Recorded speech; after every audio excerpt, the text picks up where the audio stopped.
Y el primer tema del que quiero consultar es la opinión, tiene que ver con una columna de opinión publicada en el diario The Washington Post, aquí en la capital de Estados Unidos, y escrita por Jackson Diehl, que es el número 2 del comité editorial de ese periódico. Y esencialmente lo que dice Jackson Diehl es que para arreglar los errores de política exterior cometidos por el presidente Barack Obama, él debería al menos admitirlos. Y se refiere al caso de Irak, en donde según Jackson Diehl ha habido un mal cálculo por parte de la Casa Blanca. ¿Usted cree que eso debería ocurrir? ¿Obama debería aceptar que ha metido la pata en algunas ocasiones o es que no la ha metido? No, seguro que la ha metido, como todos los gobernantes y todos los políticos se equivocan, siempre es imposible no equivocarse. Lo que ocurre, yo tengo dudas sobre este argumento porque ¿qué habría pasado? Es decir, ahora se culpa retrospectivamente una decisión de Obama, pero ¿qué habría pasado o qué proponían estas personas? De dejar, por ejemplo, en el caso de Irak, dejar miles de soldados en Irak, ¿esto habría evitado el incremento y los avances de los yihadistas suníes? No lo sabemos. Proponen haber dejado miles de soldados norteamericanos en Irak. ¿Cuántos años?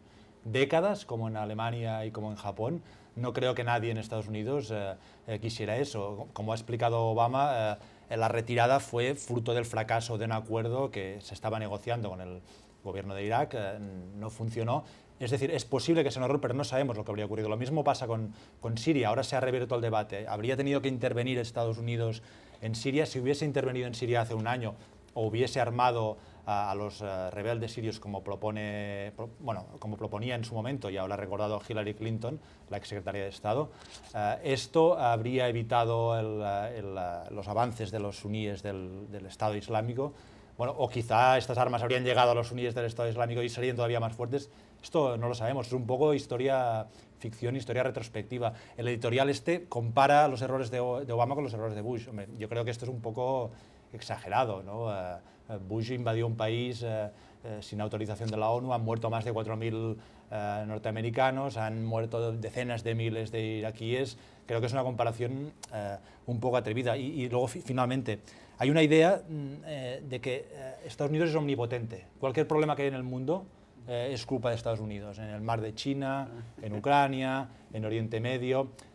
Sin duda, Estados Unidos tiene una responsabilidad como la primera potencia mundial y Barack Obama ha tenido una política de repliegue geoestratégico que ha influido en la evolución de los acontecimientos, pero no es el único responsable de cuestiones que están, por ejemplo, en Irak, enquistadas en décadas de luchas internas, de divisiones étnicas y de problemas internos de Irak y de Oriente Medio. Jaime Hernández. Yo creo que desde siempre se planteó desde el mes de octubre cuando el presidente Obama anunció el fin de la guerra en Irak y el calendario de salida de las tropas. Yo creo que la gran pregunta que muchos se hicieron es, bueno, ok, Estados Unidos ya terminó con esa guerra. Ahora la pregunta siguiente es, vamos a ver si esa guerra no acaba con Estados Unidos. Y yo creo que nos encontramos en esa fase, ¿no? Porque el replegarse de un escenario donde ni siquiera has ganado nada, donde ni siquiera has sido capaz de, uno, entrenar un ejército militar que por lo visto ha huido en desbandada frente a las fuerzas del Estado Islámico, un gobierno que se ha desmoronado porque Nouri al-Maliki ha gobernado con intereses sectarios para favorecer a los chiíes después de haber pasado bajo una dictadura que prodigó a los suníes. Entonces, yo creo que el análisis, como dice Mark, es bastante temerario, atrevido, porque yo creo que el problema también tiene que ver muchísimo con las condiciones bajo las cuales Estados Unidos se retira de Irak y lo está haciendo de Afganistán, porque ya no da más Estados Unidos en términos presupuestarios y la opinión pública está harta, está cansada. Entonces la gran pregunta es cuáles son las mejores o las condiciones ideales para ordenar un repliegue de dos escenarios de guerra en las que te tienes que salir forzosamente. Yo creo que es muy injusta la valoración y además pues, se olvida al quien lanzó en primera instancia la piedra, y ese se llama George W. Bush y todo este grupo de halcones que favorecieron, que incitaron a la guerra bajo un pretexto, el de las famosas armas de destrucción masiva, y aquí tenemos las consecuencias. Yo creo que es injusto.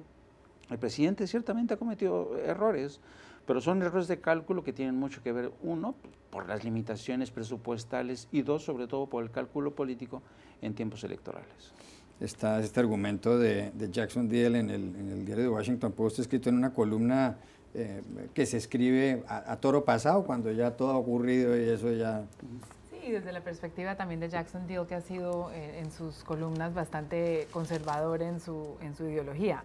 Lo que pasa es que Estados Unidos siempre se ha equivocado en su política exterior y hay muchos casos en América Latina y muchos casos en otras partes del mundo, pero generalmente esos errores han sido por exceso, por hacer una invasión innecesaria, por derrocar un líder sin pensarlo, por mandar un exceso de armas y de tropas. Los errores de Obama, si han sido errores, han sido por defecto, por no actuar a tiempo. Y realmente las críticas más grandes a él han sido por su aparente ineficacia o por su ausencia de actuación. Charles Krauthammer, también otro columnista, lo critica duramente por lo que él llama la ausencia de un pensamiento estratégico. La pregunta es si de repente ese es el pensamiento estratégico de Obama y es demorarse para actuar multilateralmente y que el uso de fuerza sea el último recurso. Ese es el pensamiento estratégico de Obama, sino que ha sido y va en contravía de lo que ha sido tradicionalmente la política exterior americana.